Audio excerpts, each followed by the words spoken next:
Hello everyone and welcome to an amazing attacking game that took place in round 3 of the Sharjah Masters between Greek Grandmaster Nikolas Theodorou. We've had him on the channel a couple of times. I think this is the 5th time he's featured on the channel.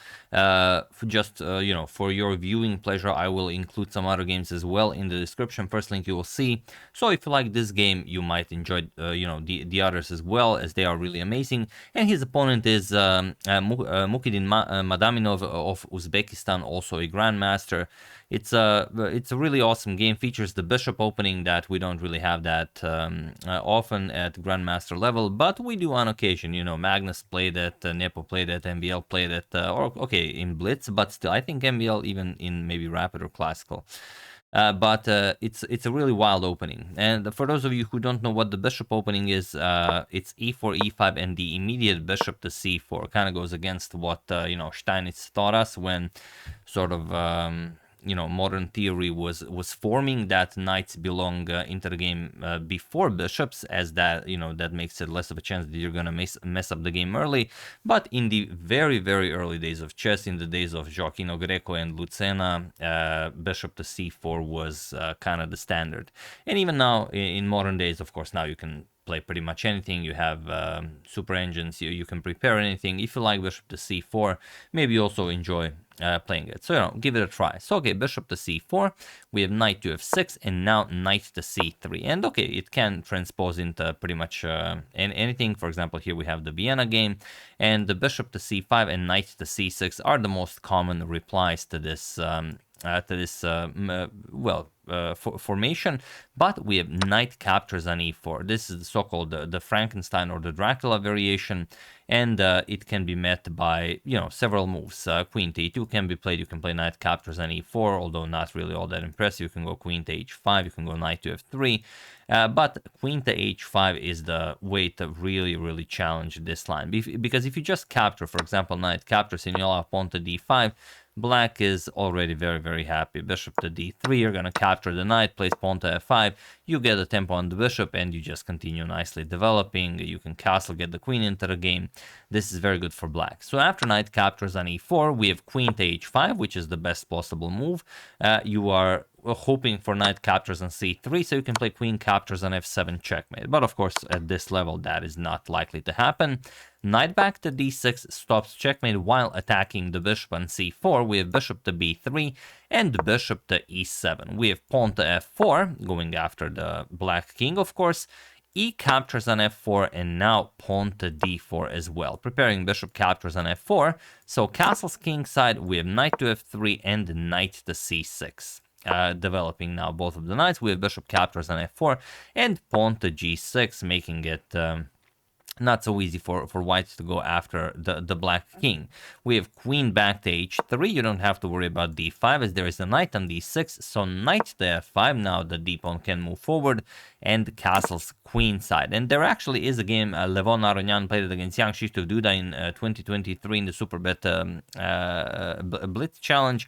But in that game, pawn to d6 was played. Here, pawn to d6 was not played, and that's what makes this game interesting, as black will suffer greatly for this. Bishop to f6 was played, and now look at this. Pawn to d5. Attacks the knight. We have knight c to d4, and now pawn to g4, going after the knight. Now, objectively, I will show it because it's also fun. Knight captures on d4. It's actually very hard to fight against this. You just completely hinder black's development, and there's no good way out of this. For example, captures. You still have no way to develop your pieces. For example, bishop captures, you attack the rook. Rook can go to e8, you can go to f1, put pressure on the bishop. After something, let's say bishop g7, you will play queen to f3. You cannot move the d-pawn, you cannot move the b-pawn, you cannot develop the queen side, and you're just going to suffer for the entire game because of that. Or you're going to have to, suffer severe material loss in order just to develop your pieces. So after knight c to d4, we have pawn to g4, not maybe as precise, but also very relevant for our viewing pleasure. So knight captures on f3, we have g captures on f5, much better than queen captures on f3, and now knight to h4. And this is the position. I'm going to make it 2 pause the video moments for this video, but we could also make it a lot more, as it's a very rich game. What do you do here? I'm pretty sure you have the idea, but just in case, have at it. There's only one move that gets you a winning position, and I know you guys know which one it is. So the move, of course, is pawn to d6. If it worked in that variation, there's no reason it will not work in this variation. You completely ruin black's development, and that's pretty much it. You will even allow knight captures on f5, even though it wasn't played in the game. Bishop to g5 was played, and now after queen to g4, first a trade of bishops, and then knight captures on f5. And now what's the point? What does white have here? Well, pawn to h4. It's actually that simple. There's no counter here for black. You're just going to play h5, open up the h file, and then checkmate black along the h file. So c captures on d6, and now pawn to h5. We have queen to f6, developing the queen. H captures, we have h captures, and now queen to h2, threatening queen to h7. Checkmate, we have queen to g7, and now, believe it or not, rook captures on d6. And you could capture, but after captures, again, there's no developing anything here. I mean, it's a really, really bad position. And knight d5, knight d7 is coming, knight d5, knight f6 is coming. The rook still controls the h file. This is, I mean, just sad. You could play something like rook maybe to e8, knight to d5, and now rook to e6, but still just knight obviously not that, knight e7 check, and not much can be done here. The rook falls, or you give up the rook, and now you have a worse position, and you're also, you know, well, you don't really have a move. That's the problem. Whatever you play, let's say you play d6 or d5, even give up a pawn, try to develop, you can just play queen e8, and after queen to f8, rook to h8, and that's it. You win the queen, you win the game.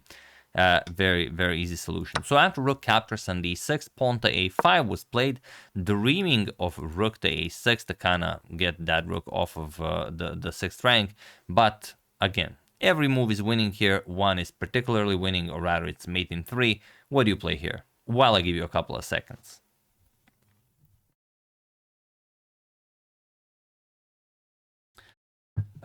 Of course, rook captures on g6. This is what Nikolas played, and he was in this position on move 23 that Mukhiddin Madaminov resigned the game, as there is nothing more to be done here. The f-pawn is pinned, our good friend the bishop is controlling this diagonal.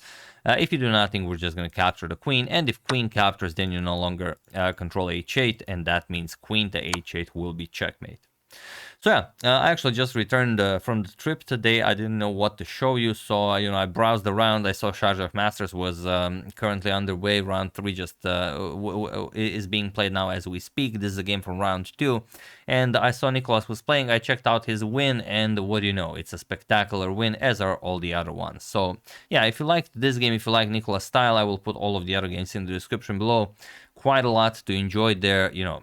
Why not improving your day? And maybe, you know, if you're an e4 player, maybe bishop to c4 is your thing. Who knows? I know everyone likes, you know, the King's Gambit, the Evans Gambit. You know, you don't have to sell me that, but you know, maybe it works. You know, give it a try. Maybe it works for you.